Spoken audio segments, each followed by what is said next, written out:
सुरेश है और मैं पंजाब का रहने वाला हूँ। आज मैं आपको मेरे मित्र के साथ घटी एक घटना की कहानी के बारे में बताता हूँ। मेरे मित्र का नाम दीपक है और हम बचपन से ही बहुत अच्छे दोस्त हैं और हम एक दूसरे से हर बात शेयर करते हैं। हम जब कॉलेज में आए थे तब दीपक की सगाई हो गई थी। वो उसकी मंगेतर से, जिसका नाम हिना था, से बहुत प्यार करता था और वो दोनों रात भर मोबाइल पर बातें करते रहते हैं। एक दिन की बात है, उसने मुझे बताया कि वो उसकी मंगेतर से रात को बात कर रहा था। दीपक ने उसकी मंगेतर को मिलने के लिए बोला तो उसकी मंगेतर बदली हुई आवाज़ में बोली, तू ज़्यादा मत बोल वरना तेरे को वहीं दफन कर दूंगी। दीपक एक बात तो ये सुनकर चौंक गए और फिर सोचा वो शायद मजाक कर रही होगी। फिर दीपक भी उसको मजाक में बोला, क्या कर लेगी तू मेरा, चल देखते हैं। तो वो फिर से बोली, आज रात देख तेरे साथ क्या होता है। यह कहकर उसने मोबाइल रख दिया। अगली सुबह जब दीपक मुझसे मिला तो वो अपनी कल रात की बात बताने लगा। उसने मुझे रात को फ़ोन वाली बात बताई और रात उसके साथ जो हुआ उसने मुझे वो भी बताया। उसने बताया कि रात को 1-2 बजे के आसपास अचानक उसकी नींद खुली और उसके सामने एक काला लंबा दाढ़ी वाला आदमी बैठा था। वो बोलने लगा, ले आ गया मैं, अब देख तेरे साथ क्या होता है। उसने दीपक का गला पकड़ लिया। उसने मेरी सांसें रुकने लगी। दीपक ने उसी वक्त हनुमान चालीसा पढ़ा और वो उसके सामने से गायब हो गया।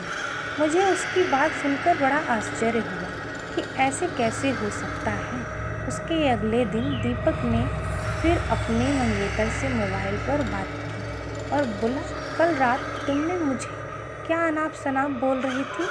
उसकी मंगेतर ने कहा, ऐसा कैसे हो सकता है, लेकिन कल तो मैं फ़ोन ही नहीं किया था। ये सुनकर दीपक के रोंगटे खड़े हो गए और उसने तुरंत फ़ोन काट दिया। उसी वक्त दीपक ने मुझे फ़ोन किया कि उसके मंगेतर की तबीयत खराब है और कल उसके घर पर चलना है।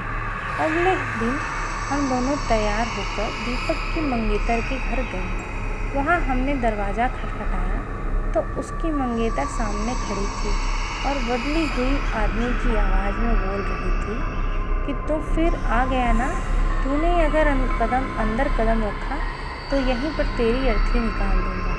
दीपक बोला कि ये क्या बोल रही हो तुम। दीपक आगे था और जैसे ही उसने घर में कदम रखा, उसकी मंगेतर ने दीवार पर टंगी तस्वीर उतारकर दीपक के सर पे मार दी। उसके सर से खून बहने लगा। दीपक के ससुर और सालों ने उसके मंगेतर को पकड़ के बिठाया। फिर उसके सालों ने दीपक के सर पर पट्टी बांधी।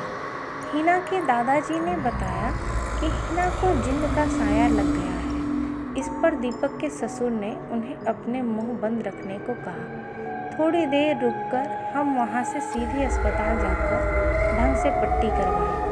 उसके अगले ही दिन मुझे दीपक का फ़ोन आया कि हिना की तबीयत बहुत ख़राब है और वो अस्पताल में भर्ती है। दीपक ने बाइक निकाली और हम दोनों जल्दी अस्पताल पहुँचे।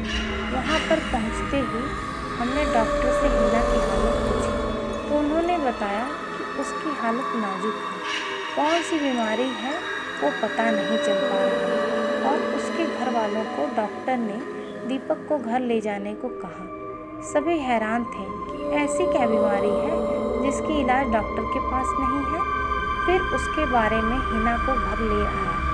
हिना ने दीपक को बुलाया और कहा कि मैं अब ज़्यादा दिन जिंदा नहीं रह पाऊंगी, तुम किसी अच्छी लड़की से शादी कर लेना। ये सुनकर दीपक की आंखों में आंसू आ गए और बोलने लगा कि मैं तुम्हें मरने नहीं दूंगा। फिर हिना के दादाजी ने उसको एक बाबा के पास ले जाने को कहा। हम उसको बाबा के पास ले गए और बाबा ने बताया कि इसको एक बुरे जिन्न ने जकड़ लिया है, जिसकी वजह से वो उसके शरीर को नुकसान पहुंचा रहा है। अब बहुत देर हो गई है, बाबा ने बताया कि इसका एक ही इलाज है। यहाँ से 100 किलोमीटर एक हनुमान जी का मंदिर है, वहाँ इसका इलाज हो सकता है। और बाबा ने बताया कि इसके साथ वही इंसान जाएगा जिसे सबसे ज़्यादा चाहती है। दीपक ने कहा कि मैं चला जाऊँगा, मुझे बाइक भी चलानी आती है। रात के 2 बजे दीपक और हिना दोनों बाइक पर निकल पड़े, लेकिन आधे घंटे बाद किसी का फ़ोन आया कि दीपक और हिना का एक्सीडेंट हो गया और वे मारे गए। ये सुनकर मेरा रो रो कर बुरा हाल हुआ। मेरा सबसे करीबी दोस्त इस दुनिया से चला गया और आज तक ये बात किसी को नहीं पता चली कि रास्ते में उनके साथ क्या हुआ।